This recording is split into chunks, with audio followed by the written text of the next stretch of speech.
Magnopolis. As the gates closed, the vehement mood of the free people now shut inside turned to vociferant outrage. Trade routes were being cut.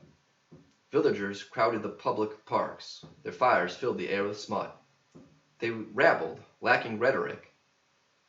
King Martel issued a curfew, and the whole of the bishopric of Dunglach was asked to renew their vows to Christ.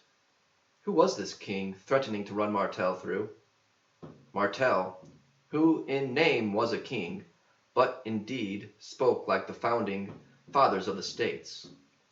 Unlike King Renfrey, a tyrant, rebounding from his father's failed war campaign of sacking smaller surrounding cities, attempting to regain territory lost in the trade wars during his grandfather's reign. The tribes far in the south would trade crops they grow for fun, not to feed, for humans captured or waylaid in the north, forcing them to breed, so as to replenish the stock of slaves for labor and their need for perverse acts. St. Jerome's rock is something they can't comprehend, nor is the shepherd and his flock. To his will, Renfrey seeks to bend the cities who hinder the trade of his vice crops and dare defend themselves or refuse to be paid handsome sums of his golden coin. Renfrey and the southern tribes raid the realm of Martel and purloin the free people of King Martel. Bishop and king would never join those wretches under the pitched spell of vice crops, lust, and power greed. From such evils the moderns fell, and man can never pull that weed. Even now, roots of the modern era send forth shoots and seed as more people discover and learn their secrets. So they stand and fight, the good fight, against those who burn, love, a fire that's blacker than night. Those who lived outside of the law, carousing by the dark of night, were brought to justice by the law. Their times produced those of ill fame, but none like the classic outlaw. They who go by many a name, Jesse James and Billy the Kid, robbing trains and banks was their game. Butch Cassidy, the Sundance Kid, they hauled in their fair share of loot. Then there were those who fought to rid the West of those who chose to shoot and kill the innocent in their pursuit of gaining that which is but moot. Justice sought them all for recruit to the badge, the symbol of law, the duty to arrest or shoot those who lived outside the law. These tales are mythic in their size. They make us dream, they drop our jaw, inspiring us to reach to the skies. Yes, Magnopolis had its crime, but that was nothing, no surprise. Though Renfrey could not pantomime Hitler, Stalin, or Mao Zedong, still of his acts it's hard to rhyme. But evil will not tie my tongue, nor shall those deeds hold back my pen. It's good for the thing. It's for the good this song is sung. Countless names of women and men, with hearts of love who justice seek, for the future, for the children, men and women who were not weak. They tamed the West, they tamed the East, a simple life they tried to eke. They went to war, they went to feast, with the natives of this old land. If any were scared in the least, they lied not down, they took their stand. Davy Crockett and Daniel Boone, frontiersmen who helped tame the land. Kit Carson, he too was a boon to the frontier land of the West. With Indians under the moon, he made camp as a welcomed guest. Then there were the men with eyes of steel. Big Bass Reeves was one of the best. Their stories are a 5-course meal. Seek them out, remember the West. So now you are gaining a feel for the time to which you're a guest. Feral men roam the untamed land. There is little law to arrest a violent or a thieving hand. Keeping peace and keeping order are kings and chiefs who rule the land, fighting to uphold their border from enemies uninvited. Gone is the time when a border of the land, here once united, could be crossed without any thought. Only those who are invited or bringing something to be bought to a kingdom they don't belong to may enter. If caught, one may be fined or thrown headlong into a dingy holding cell by the law's tough and gritty long arm. If you traveled south to hell, where Santo Muerte, the saint of death, patron of the cartel, sows the soil with seeds that taint those who abuse its evil crop. Your blood will be used as a paint to tattoo warriors that stop at nothing to pursue the gold they earn by selling the vice crop. Horrible stories have been told of those whom Renfrey makes his trade with. Villagers captured, then sold, by Renfrey's berserkers who raid villages and farms, draw the ace, wearing the black suit of the spade. They are brought before the skull face of the anathema saint, where blasphemous black masses take place. Beneath Muerte's pitch-black stare, our neighbors enter the kingdom. King Renfrey knows he has been there. As honored guest, smoked himself numb with the vice, honored as black priest, though they regard him as quite dumb. They know he is a dangerous beast. Yes, the free people of the great city had good leaders who ceased naught but scant sleep to liberate Magnapolis and keep the peace from wicked men who infiltrate and tear down its walls piece by piece. But in their hearts fear was growing, and nothing they did could release it, knowing blood would be flowing. Trail days. Safely out of the march by late afternoon, night would be growing soon, and they had to now locate a piece of land to bivouac.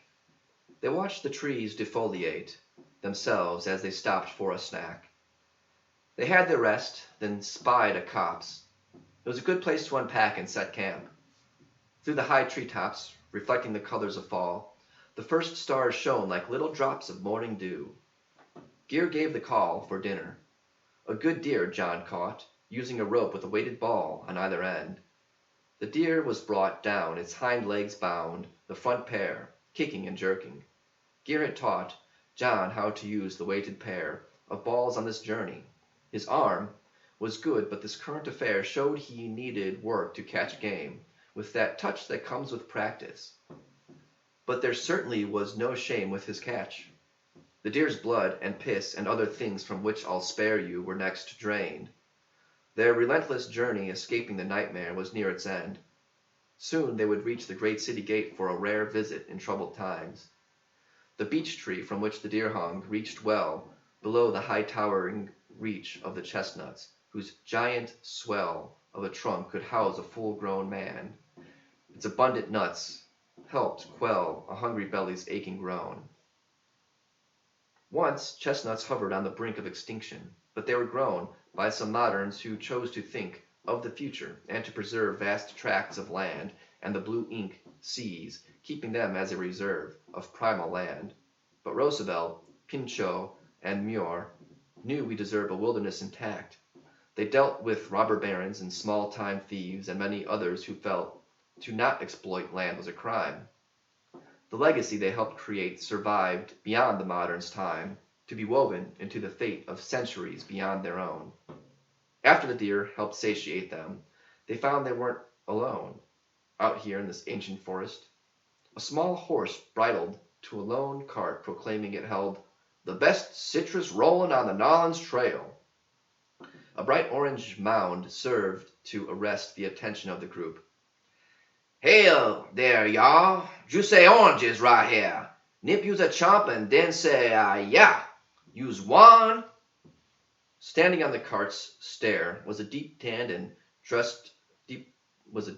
man dressed in bright yellow wool coat. He had no care of impending war in his bright green eyes. The group could only greet him with a stare. They were a sight to behold. The man took a seat. "I tell you's what. Has you's a free orange each. My pull's stacked.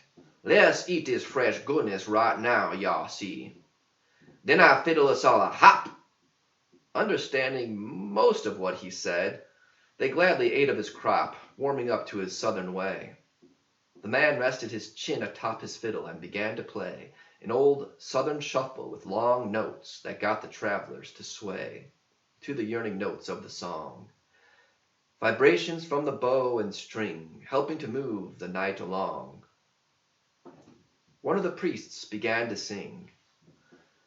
Down the north trail the sun does wind. Night and shadow both are growing. Nature's changes I do not mind. We store our harvest, wood gets cut, meat is sent to the sausage grind. Against the wind, windows are shut, as we gather around the hearth. There's something we feel in our gut, watching the flames fade in the hearth. The shutters rattling in the wind, embers smoldering in the hearth. The blizzard outside has us pinned, horses dying in the stable. Everyone recalls they had sinned. Grandpa's sitting at his table with his tobacco and some wine. Is there anyone who's able to give birth to light that will shine? The fiddler closes out that tune and gives the priest a little sign, meaning his singing was a boon.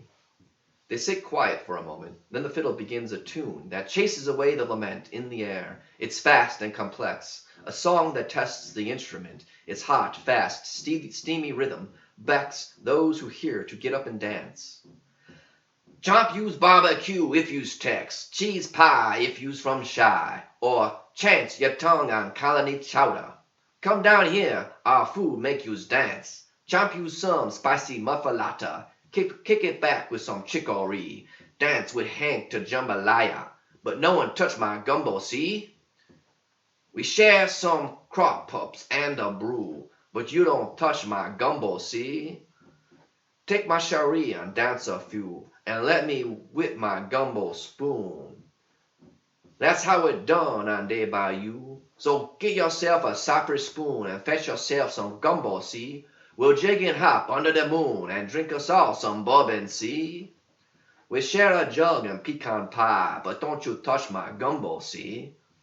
They danced under the autumn sky, in light of moon and Milky Way. They looked up and questioned why they left their homes and could not stay. Then here and there they fell asleep in the dark, waiting for the day.